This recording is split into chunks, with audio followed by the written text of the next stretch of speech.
Chapter: The Whispering Monastery. The flight to Italy was long and restless. Jackson barely closed his eyes, haunted by the knowledge that his name was now written in the Book of the Lost. Every moment that passed felt like grains of sand slipping through an hourglass, counting down to an end he couldn't fathom. Evelyn sat beside him, flipping through her notebook filled with scribbled notes, sketches of symbols and lists of names. Occasionally she would glance at Jackson, as if making sure he was still there, still anchored in reality. They had no way of knowing how long he had before he started to disappear. When they landed in Rome, the weight of the journey settled over them. The ancient city, bustling with life, felt strangely detached from the horror they carried with them. Evelyn hailed a cab, speaking in fluent Italian, and soon they were weaving through narrow streets, heading towards the outskirts where their real journey would begin. Their destination was an abandoned monastery in the hills of Umbria, a place that Evelyn believed held the key to the origins of the Book of the Lost. According to her research, the monastery had once been home to a secretive sect of scribes dedicated to preserving forbidden knowledge, until one by one they vanished from history. If there was any record of the first copy of the book, it would be there. The drive was long, the roads winding through dense forests and rocky slopes. By the time they arrived, dusk was settling over the landscape, casting the ruins in deep shadows. The monastery was a towering, crumbling structure, its stone walls covered in ivy, its bell tower leaning precariously, as if burdened by the weight of forgotten centuries. Jackson stepped out of the car, the cool evening air thick with the scent of damp earth and old stone. The silence was unnatural. No birds, no rustling leaves, just an oppressive stillness. Evelyn checked her bag, ensuring she had her flashlight, notes, and a small knife she carried for protection. "This place isn't just abandoned," Jackson murmured. "It's empty," Evelyn nodded. "Places like this don't just die, they're buried." They made their way through the broken archway at the entrance, stepping onto the cracked tiles of what had once been a grand courtyard. Statues of saints and angels stood in various states of decay, their faces eroded by time, their eyes hollow and watching. Inside, the air was thick with dust, carrying the scent of parchment and candle wax, long since burned away. Rows of wooden pews, some collapsed, lined the nave leading to an altar covered in moss. The silence was so profound that every step echoed as if the walls themselves were listening. They moved carefully through the corridors, guided by the weak glow of their flashlights.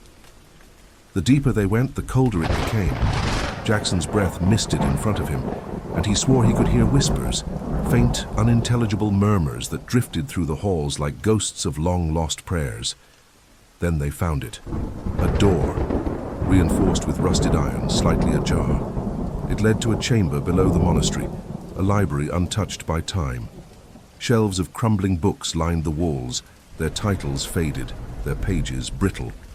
At the center of the room stood an altar, and resting upon it a single book, bound in blackened leather, its surface covered in symbols eerily similar to those on the Book of the Lost. Evelyn inhaled sharply. "This is it." Jackson approached, cautiously. As his fingers brushed the cover, the whispers grew louder, shifting into words he could almost understand. Sepul, deep and primal, urged him to open it. Evelyn grabbed his wrist. "Wait." He looked at her, heart pounding. "What?" She pointed to the walls. Names were carved into the stone, thousands of them, overlapping, scratched away, rewritten. Some were fresh, as if added only yesterday. One name stood out among the rest, written over and over again. Jackson Foster. His blood turned to ice. A wind, impossibly strong for an underground chamber, rushed through the room, snuffing out their flashlights. The whispers turned to screams. The monastery was not empty. Something had been waiting for them. The wind howled through the chamber, rattling the fragile shelves and sending loose pages flying like trapped birds. Jackson stumbled backward, his pulse pounding in his ears. Evelyn grabbed his arm, her grip tight with fear. "Jackson, we need to get out of here now." The shadows along the walls stretched unnaturally, shifting like ink spreading through water. The carvings of names on the stone walls seemed to shimmer, as if the rock itself was breathing. And then, between the flickering of their dying flashlight beams, something moved. The shadows along the walls stretched unnaturally, shifting like ink spreading through water. The carvings of names on the stone walls seemed to shimmer, as if the rock itself was breathing. And then, between the flickering of their dying flashlight beams, something moved. At first it was just a shape, barely distinguishable from the darkness itself. But as their eyes adjusted, the figure became clearer. A tall, emaciated silhouette, its elongated limbs draped in what looked like the tattered remains of a monk's robe. Its face was obscured by a deep hood, but Jackson could feel its gaze piercing into him. Then it spoke, a single word, whispered in a voice that did not belong to this world. Scriptum. Jackson felt an unbearable weight press down on his chest, as if unseen hands were gripping his ribs, crushing the breath from his lungs. His vision blurred, and for a terrifying moment, he saw himself, not standing in the monastery, but seated at his desk back in New York, writing. The words on the page mirrored the ones spoken in the chamber, as if his actions were dictated by forces beyond his control.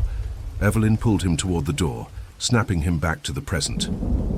Move! They ran. The chamber seemed to shift around. Them, the hallways stretching impossibly long.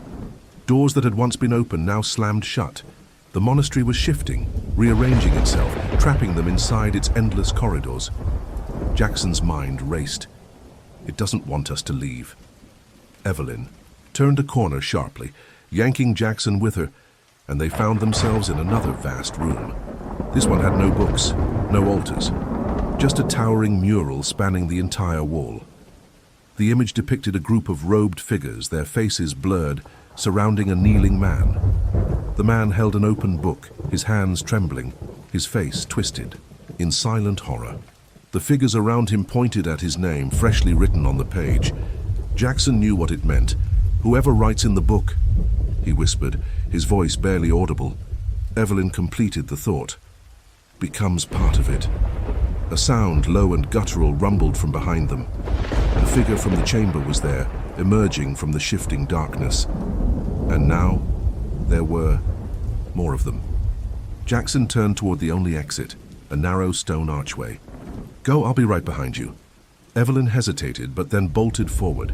Jackson followed, feeling the air grow heavy around him. The creatures did not chase. They only watched, their empty hoods tilting in eerie unison. As they passed beneath the archway, a force yanked Jackson backward. His vision swam, the corridor twisting. The book on the altar flashed through his mind, its pages flipping rapidly. He saw names vanishing, replaced with new ones, his own shifting and changing as if time itself was rewriting him. Then, with a gasp, he stumbled forward. He was outside. The night sky stretched above him, the cold air shocking his lungs. Evelyn was at his side, panting. They had escaped, but Jackson knew the monastery wasn't finished with them yet, and neither was the book. Jackson and Evelyn stood frozen in the crypt-like chamber beneath the monastery, their breaths shallow as the whispering voices intensified, filling every shadowed corner. The walls, carved with his name, seemed to shift subtly, as if something behind them was pressing outward, eager to break through. The damp air clung to their skin, thick with the scent of decay and something older, something wrong. Jackson's fingers trembled as he gripped his flashlight, but its beam barely pierced the oppressive darkness. The ancient book lay before them, on the altar, its blackened leather glistening with moisture as if it were breathing.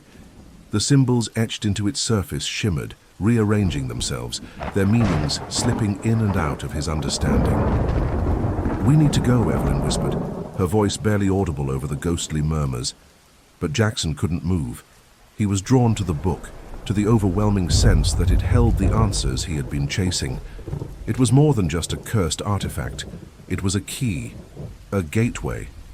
And for reasons he couldn't explain, he knew it had been waiting for him. He reached for it. The chamber shook violently. The walls groaned as dust and debris rained down from the ceiling. Evelyn grabbed Jackson's arm, yanking him back just as something exploded from the walls, dark, inky tendrils writhing like starving serpents. They lashed at the air, reaching for them with unnatural intent. "Run!" Evelyn screamed. They sprinted toward the passageway, dodging the black tendrils that twisted through the air like searching fingers. The once narrow corridor behind them stretched and distorted, the walls warping into grotesque shapes, faces pushing through the stone, mouths moving in silent screams. The monastery itself was alive, reshaping, trapping them. Jackson chanced, a glance back. The altar was gone, consumed by the writhing dark, but the book was in his hands. He didn't remember taking it, but its weight was undeniable, an anchor dragging him deeper into its curse. Evelyn reached the arched doorway first and shoved against the heavy wooden door. It wouldn't budge. "Help me!" Jackson threw his shoulder. Against it. The wood groaned, splintering slightly, but the darkness was gaining on them.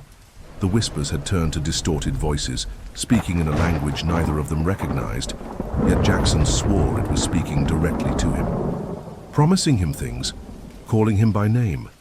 With one final desperate push, the door gave way, spilling them into the moonlit ruins of the monastery's courtyard. They tumbled onto the stone, panting, their bodies aching from the escape. The monastery, behind them, groaned like a wounded beast. The tendrils slithered back into the shadows, retreating into the corrupted heart of the ruins. Then, as if it had never happened, the stillness returned. Jackson sat up, his hands still gripping the book. He wanted to throw it away, to rid himself of its poison, but he couldn't. The book had chosen him. Evelyn wiped sweat from her forehead, her eyes wild. "We should burn it, bury it, something." Jackson hesitated. Then slowly he opened the cover. The pages were blank. His name was gone. The names of David Holloway, Mei Jiang, every name that had filled the book, erased. Instead, there was only one sentence, scrawled in fresh ink. "You cannot erase what has already begun." Jackson's hands clenched the book, his heart hammering. "What the hell does that mean?" Evelyn stood, backing away. "Jackson, look at your hand." He lifted his right hand, and his breath caught in his throat. There, etched into his skin as if branded, was a name, Evelyn Carter. Evelyn gasped, stumbling backward. No, that's not possible. Jackson looked up at her, realization dawning like a cold sun. "The book doesn't just record the lost," he murmured. "It decides who will be next." Silence stretched between them. The monastery loomed behind them, watching, waiting. Evelyn's hands trembled. "Then we destroy it, before it takes me." Jackson nodded, though deep inside he knew the truth. The book couldn't be destroyed. It had existed for centuries, maybe longer, and now it was his burden to bear. But he wasn't ready to let Evelyn disappear. The night wind howled through the ruins, and in the distance, beyond the hills of Umbria, the flickering lights of a distant village beckoned, a place where perhaps they might find the answers they needed. Jackson gripped the book tighter. They weren't done yet. The story was far from over. As they moved toward the village, Jackson couldn't shake the feeling that they were being watched. Shadows clung to the trees lining the narrow road, shifting unnaturally, like figures that had not quite taken shape. The book in his hands pulsed faintly, a heartbeat of something ancient, something sentient. They reached a small inn on the outskirts of the village, its warm lights a stark contrast to the horrors they had left behind. The old woman at the front desk eyed them suspiciously, her gaze lingering on the book Jackson carried. "You shouldn't have brought that here," she muttered under her breath. Jackson stiffened. "You know what this is?" She glanced over her shoulder as if afraid to be overheard. "Not here. Come." She led them to a dimly lit back room, closing the door behind her. She motioned for them to sit, before lowering her voice. "There is a reason the book always finds someone new. It cannot die, but it can change hands. It only leaves its keeper when it has written the final name." Evelyn's face paled. "And what happens when it writes the last name?" The old woman sighed, her wrinkled hands folding in her lap. "Then the lost are claimed, and the cycle begins anew." Jackson exchanged a look with Evelyn. He felt the weight of the book pressing against his soul. The final name had not yet been written. He had one chance to change the story, and he was running out of time. That was the Book of Lost. I hope you enjoyed it. Don't forget to subscribe and leave a thumbs up. Tell us in the comments what story you'd like us to narrate next, or send us yours if you dare. But be careful, some stories are better left untold. Sleep well, if you can.